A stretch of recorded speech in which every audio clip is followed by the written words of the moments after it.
ताऊ कल के कार्यक्रम में रात को यहाँ पर बवाल मचा था जब प्रदर्शन कर रहे थे। यहाँ पर पहलवान बैठे थे तो पुलिस के साथ उनके साथ हाथापाई, उस पर क्या कहेंगे? ये दुर्भाग्य की बात है। माइक नीचे कर लो सारे। और भारत का सर पूरी दुनिया में रात झुकते हुए सब ने देखा।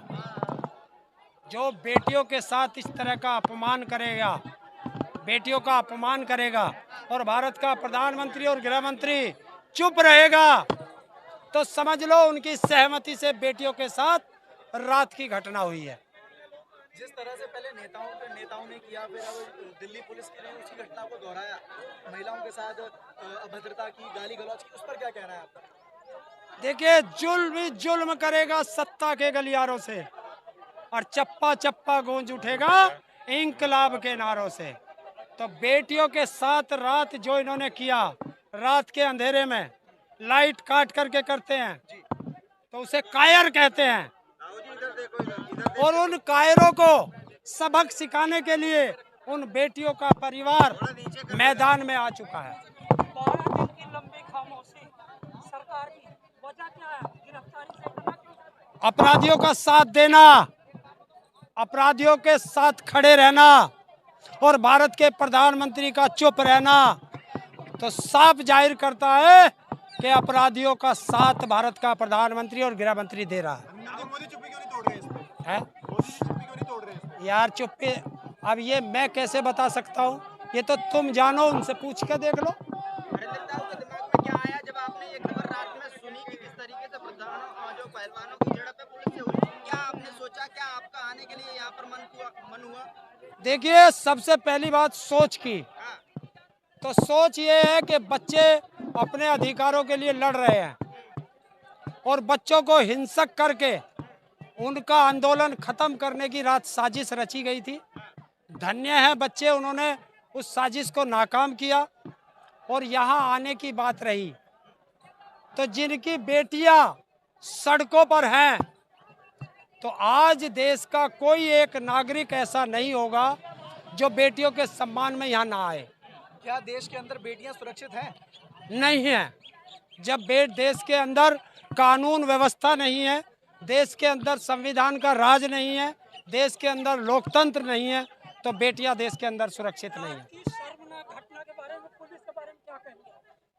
पुलिस के बारे में तो मैं यही कह सकता हूँ कि ये गृह मंत्रालय के आदेश से सब हुआ है क्योंकि वो उसकी नौकर है। समाजवादी पार्टी सुप्रीमो अखिलेश यादव अब तक इस पे महिला पहलवानों पे कोई जो है अपनी प्रक्रिया नहीं दी, क्या कारण? अगर कोई ना बोल रहा तो इसमें मैं क्या कर सकता हूँ भैया?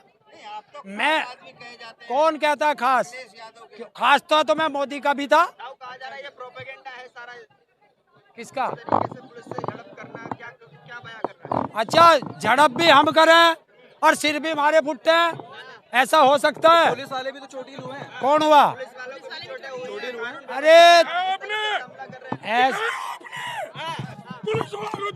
अरे यार, तुम लोग जो इस तरह की बात करेगा वो देश का गद्दार होगा। यार, मैं अपने बच्चों की बात करने आया हूँ, कोई यहाँ नहीं आया तो उसका मैं जिम्मेदार थोड़ा ही हूँ। पहलवानों का अब ये धरना प्रदर्शन है, यहाँ से हटाया जाए, बेड लाने की क्या जरूरत है? बेड यहाँ पर लाए जा रहे थे, जो कि पुलिस मना कर रही थी कि यहाँ पर बेड नहीं डाल सकते। क्यों? गाजीपुर जैसा जो है तंबू बनाना चाह रहे हैं पहलवान। जब रात को गद्दे उनके खराब हो गए तो बच्चे सोएंगे कहाँ? और बेड वो फोल्डिंग आने से कौन सी कानून व्यवस्था खराब हो रही थी भाई? क्या? तो फिर धारा 144 में इतने लोग यहाँ कैसे हैं? ये बताइए, जब नरेश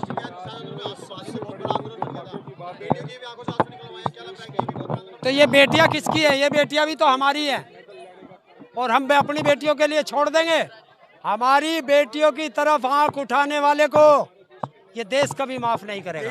बीजेपी की सारी सड़कों को ब्लॉक कर दिया गया कि राजनीतिक दल के नेता यहाँ ना पहुँचे, इस पर क्या कहेंगे? कितनी भी सड़कें रोक लो, हाँ। जब हमारे ट्रैक्टर इधर को चलेंगे तो वो कोई नहीं रोक सकता। बीजेपी की बेटी बचाओ बेटी पढ़ाओ की नीति का क्या हुआ? यार, ये बीजेपी से पूछो। हमारी तो बेटियों के साथ अत्याचार हो रहा है और हम अपनी बेटियों के साथ खड़े हैं। जाके पूछो मोदी से, क्या उसे सुनाई नहीं देता उसे दिखाई नहीं देता उसकी नाक के नीचे बेटियां 12 दिन से बैठी हैं। अरे ताऊ, आरोप लग रहा है कि मोदी विरोधियों का मन सज गया है। बार बार ये आरोप लगाए जा रहे हैं। क्या मोदी विरोधियों का मन सज रहा है यहाँ पर। आप देखिए, जब हम किसान आंदोलन में थे हाँ, तब भी कोई देश के अंदर कोई गाली कोई आरोप बचा था जो हमारे ऊपर ना लगाओ। लगने दो, ये भी तो हमारे बच्चे हैं। आरोपों से हम घबराते नहीं।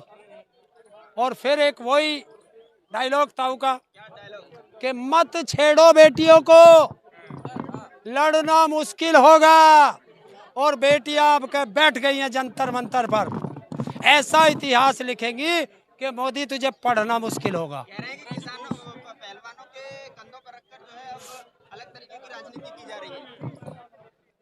देखिए, कौन क्या कह रहा है उससे हमें क्या लेना।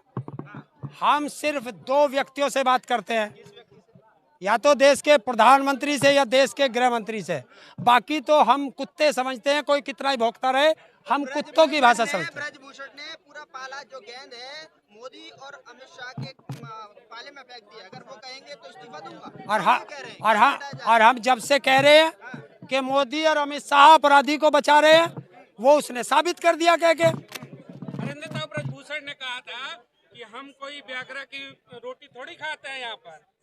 शिलाजीत की ये उनकी भाषा है। वो कह रहे हैं कि आप इतना बड़ा आरोप लगा रहे हो एक पहलवान को। मैं तो इज्जत करता हूँ पहलवानों की। क्यों भैया, वे इतने सारे जो मुकदमे हैं वो किस चीज के हैं? हाँ, पहले भी तो मुकदमे हैं, ये एक लंबी अपहरण, हत्या, डकैती, बलात्कार।